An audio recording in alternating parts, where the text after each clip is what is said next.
I love seeing patients who just don't know what's going on with them. They have been worked up by other practitioners and just still don't have an answer yet. So that detective work, when we can find the answer or answers, that's what I thrive on. So those patients that just need help, need guidance, need a path to go down, what tests to order, what treatments to try that have not been looked at.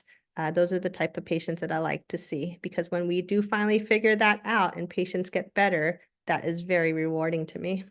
Yeah, so one success story that I'd love to share with everyone is this patient. She is in her late 20s right now.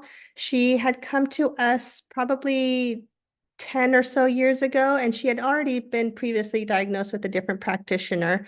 She initially presented with a lot of GI issues, had severe nausea and gut problems, but this other practitioner had already diagnosed her with Lyme and co-infections. So by the time she came to us, she did already have some treatment, but her biggest issue when she was starting to see us was respiratory. She had asthma.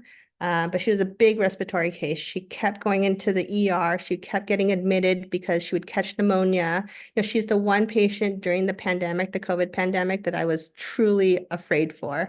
Because if she was to get sick, because her lungs were such a weak point for her, I was really concerned.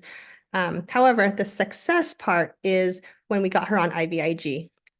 She was found to have CVID, and just her immune system was not functioning the way it should be. And it was a fight. It was a long, long fight with the insurance company, but I truly believe IVIG is what turned her around. So during the pandemic, when she was doing telehealth visits, she was hooked up to oxygen. She would pause every 2 to 3 words when she was talking to me, but now she's off oxygen. Oh, she was in a wheelchair and she is walking, running. She went running on the beach. She's going hiking. She's traveling. She's flying now.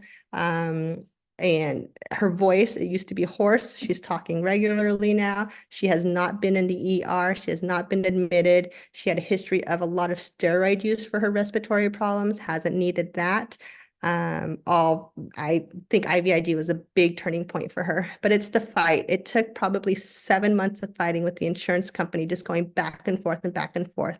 But when we finally got it approved, there were some hiccups in the beginning as far as her tolerance and some side effects, but once that got ironed out, she's living life. So that's why I treat the patients that I treat when we see those success stories.